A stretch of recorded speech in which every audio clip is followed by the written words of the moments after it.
ये बहुत ही आड़ा टेढ़ा प्रश्न है आपका, क्योंकि जो काम आप कर रही हैं उसमें भी विवाद पैदा होता है। मैं बिल्कुल स्वस्थ हूँ, कोई ऐसी बात नहीं थी कि मैं अस्वस्थ था। एक आध दफा खांस दिया, यहाँ भी खांस दूंगा। इस देश में दो भारत बसते हैं और सही मायनों में अगर समाज के लिए आप तरक्की चाहते हैं तो इन दोनों के बीच का जो अंतर है इसे मिटाना। ये अंतर आपको जब आप आरक्षण फिल्म देखेंगे तब शायद आपको इसका उत्तर मिल जाए।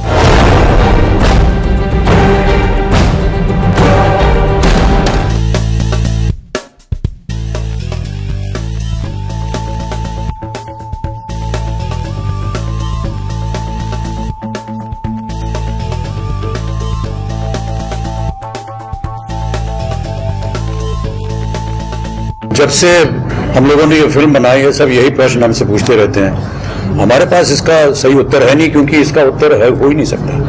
और प्रभात जी बहुत अच्छी तरह से इसको समझाते हैं और जातिवाद को लेकर के आरक्षण बनाते हैं। अब मैं तो ऐसा मानता हूं कि मैंने कभी जातिवाद में विश्वास किया नहीं है, और अगर व्यक्तिगत तौर पर मैं देखा जाए तो मैं एक बहुत ही अच्छा उदाहरण हूं। जाति जो है वो किसी के सरनेम से पहचानी जाती है, लेकिन मुझे गर्व इस बात का है कि मेरे सरनेम को लेकर के आप ये नहीं बता पाएंगे कि मेरी जाति क्या है। और मेरे माता पिता ने, जबकि वो इसमें विश्वास नहीं रखते थे कि जातिवाद में, और जब हमारा दाखिला, क्योंकि बाबूजी ने सिख परिवार में ब्याह किया, मेरी माता जी सिख थी, बाबूजी उत्तर प्रदेश के कायस्थ। लेकिन जब हमारा दाखिला हुआ स्कूल में और जब स्कूल वालों ने पूछा कि इनका सरनेम क्या है, तो उन्होंने कहा कि इसका सरनेम मेरा पेन नेम होगा। उन्होंने जाति नाम नहीं दिया। तो मैं एक बहुत अपने आप को इस बात का गर्व है मुझे कि मैं एक ऐसा उदाहरण हूँ जिसके नाम से आप मेरी जाति नहीं पहचान पाएंगे। तो मैं जब जातिवाद में मानता नहीं तो मेरे लिए आरक्षण का कोई मायने नहीं रखता। जो सरकार ने बोल दिया है, जो संविधान में लिखा है, उसका हम पालन करेंगे। और दूसरी बात ये देखिए, जातिवाद को लेकर के हमारे परिवार के अंदर हम जातिवाद की क्या बात करें। बाबूजी ने एक सिख परिवार में ब्याह किया है, मैंने एक बंगाली से ब्याह किया है, मेरे भाई साहब ने एक सिंधी से ब्याह किया है, हमारी बेटी ने एक पंजाबी से ब्याह किया है, हमारे बेटे ने तुलु से ब्याह किया है। अब और जो आएंगे उनका पता नहीं कहाँ कहाँ ब्याह करेंगे वो लोग, लेकिन आप देख सकते हैं कि एक बहुत ही सेक्युलर किस्म का हमारा परिवार, इंटरनेशनल। हम लोग करते हैं तो जो सब लोग करते हैं, प्रमोशन बहुत ही ज़रूरी है before a film release. And आजकल इतने सारी इलेक्ट्रॉनिक मीडिया है, प्रिंट मीडिया है, तो फिल्म के बारे में कम्युनिकेट करना बहुत ज़रूरी है। बहुत मज़ा आया इनके साथ, हम लोगों ने इंटरेक्ट किया, इंटरव्यू हुई। ऐसा है कि प्रचार प्रसार तब भी होता था, आज बहुत व्यापक हो गया। तब हम जब कोई नई फिल्म आती थी तो रिक्शे पर भोपू बांध करके या टांगे में भोपू बांध करके लाउड स्पीकर से जो है वो पूरे शहर में प्रचार होता था। आज घर घर में इंटरनेट चला गया है, हर जगह कई एक टेलीविजन है, आपका मीडिया है, प्रिंट मीडिया है, तरह तरह से प्रचार प्रसार के साधन बढ़े हैं।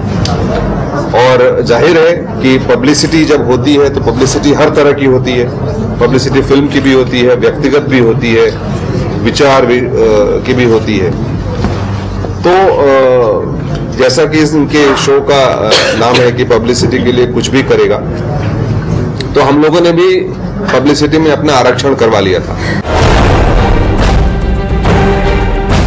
मेरा किरदार यही कहता है जो मैंने अभी आपको बताया। मैं मानता हूँ, क्योंकि मैं एक प्राचार्य हूँ एक ऐसी संस्था का जो कि प्राइवेट संस्था है और जहाँ पर रिजर्वेशन लागू नहीं होता, लेकिन फिर भी क्योंकि ये आदर्शवादी एक इंसान है, इसलिए अपने ही घर के बरामदे में, पिछले घर के अंदर ही ऐसे विद्यार्थियों को शिक्षा देता है जहाँ पर जाति पाति के कोई बंधन नहीं है, जिनके पास सुविधा नहीं है, साधन नहीं है, और निःशुल्क देता है उनको। तो कहीं ना कहीं वो चाहता है कि सामान्यतः सबको एक सुविधा दी जाए, एक अवसर मिले उनसे। कई बार ऐसा होता है कि कुछ ऐसे प्रचार में उसका नाम उपयोग हो जाता है जो कि जिसमें हम मानते नहीं।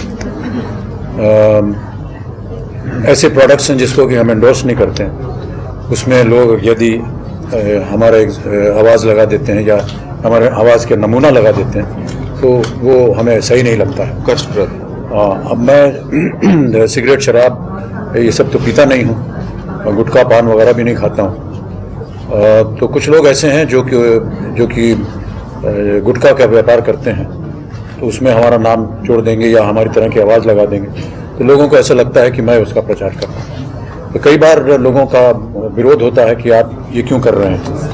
उनको समझाना पड़ता है कि मेरी आवाज़ नहीं है, लेकिन इसके ऊपर हमने कानून से भी पूछा कि क्या इसका कॉपीराइट हो सकता है कि नहीं, लेकिन जितने भी लीगल एक्सपर्ट्स थे उन्होंने कहा कि शायद आवाज़ का कॉपीराइट करना मुश्किल है, नाम का कॉपीराइट होता है, लेकिन आवाज़ को कॉपीराइट करना शायद मुश्किल नहीं। मैं ऐसा नहीं मानता हूं कि किसी भी व्यक्ति या वर्ग के भावना को ये ठेस पहुंचाना मुझे मालूम नहीं है, क्योंकि मैंने इनका पात्र दलित का है नहीं। मेरा पात्र नहीं, वो दूसरी बात है, लेकिन जो भी वार्तालाप हुआ उसमें मैं शरीक हूं। लखनऊ यूनिवर्सिटी में प्रॉब्लम नहीं हुए थे, वहां आशंका थी, जैसा कि मुझे पता चल रहा है कि वो लोग ऐसे विवादास्पद पद के लिए, सब्जेक्ट के लिए जो है अपने कैंपस में बहस नहीं करना चाहते थे। जो हम चाह रहे हैं कि हम शहर शहर में जाकर के और बच्चों के साथ में इस विषय पर, इस विषय से उपजे व्यवसायीकरण के ऊपर हम बातचीत करने जा रहे हैं, तो वो लखनऊ में ऐसी आशंका थी और उन्होंने मना किया। वहाँ फिर नेशनल कॉलेज था, वहाँ भी हमने परमिशन वगैरह ले लिया वहाँ से, उन लोगों ने भी मना कर दिया बाद में। अभी हमें वहाँ दूसरा एक कॉलेज है जहाँ परमिशन मिल गया है, CMS करके मेडिकल कॉलेज है, तो हम जा रहे हैं लखनऊ, हम जाएंगे जरूर। When I got into college from school, I got admission because of sports quota. And so my college did have reservation for athletes and for people who have excelled in sports. So in that sense, yes. मैं तो जब भी किसी जगह जाता हूँ last row में बैठता हूँ भाई साहब।